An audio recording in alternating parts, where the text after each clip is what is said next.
ageze mu ikosi ya ruguru hari ikamyo yari iturutse amaze kugwa imodoka byibuze nkeya zirenga nka 70. Ubu n'ubuhamya bwamwe mu babonye n'amaso yabo yahuye yaguye muri Nyabarongo bareba, bavuga ko iyi modoka yamanutse yihuta ku muvuduko uri hejuru cyane, inyura ku baturage bari mu muhanda, abandi bari mu rugori kuko ari hafi yahegereye amafamu. Ngo iyi modoka ikimara kubanyuraho barebye mu idirishya bona shoferi ari kugwa no kuyisohokamo, bahita bamenya ko byanga byakunda igiye gukora impanuka, ahubwo shoferi ari gutabara amagara yitarahirima. Bahise basakuza cyane batabaza banerekeza y'imodoka yari irimo irajya.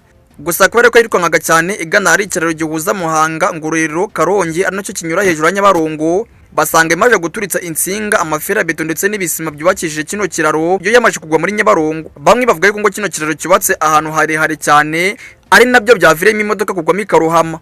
Hari umugabo bavuze ko nibura ngo muri no korosa amaje kugwamo nibura amakamyo agera kuri 70. Hari kandi bavuze yuko ngo bitewe n'imodoka nyinshi zigwamo hano hantu haba umuzimo kubera ko ngo inyinshi zagira abashoferi maze bagatabura kontrole bagashuduka bagwemo kari. Aho ni ku ruhande rumwe.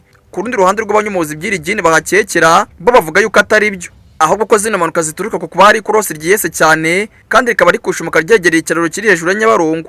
Kugeza ubu ngubu imodoka iracyari muri aya mazi, yewe nta nicyo batakoze ngo bayishakishe, ariko kugeza amagingo aya ngaya babuze irengero ryayo ndetse n'uwari yitwaye. Na n'ubu ngubu baracyohereza ibizirikisho ndetse n'ibyuma byabugenewe ariko bayibuze. Obetime Ruzi twagiye gusura iyi kampani y'abashinwa iri gukorera umuhanda kuko ari no yakoreshaga nyakwigendera. Gusa twageze dusanga abakozi n'imodoka zabo ziparitse, bigaragara ko uyu munsi batakoze. Twavuye nta makuru y'ibyo bavuga kuri iyi mpanuka. Nyuma y'impanuka kandi hari andi makuru twakiriye atubwira yuko ari indi hoho nayo yarohamye muri Nyabugogo. Gusa iby'impanuka byo ntabwo turamenya aho byabereye.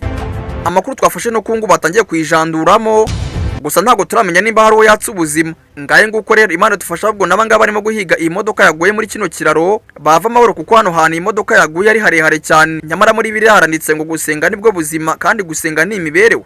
Twongera amasengesho rero nkubwira ngo ndacyari Obi, nayo ngiyi ni Obitime News mu karere ka Ngororero ndetse na Muhanga. Obitime News.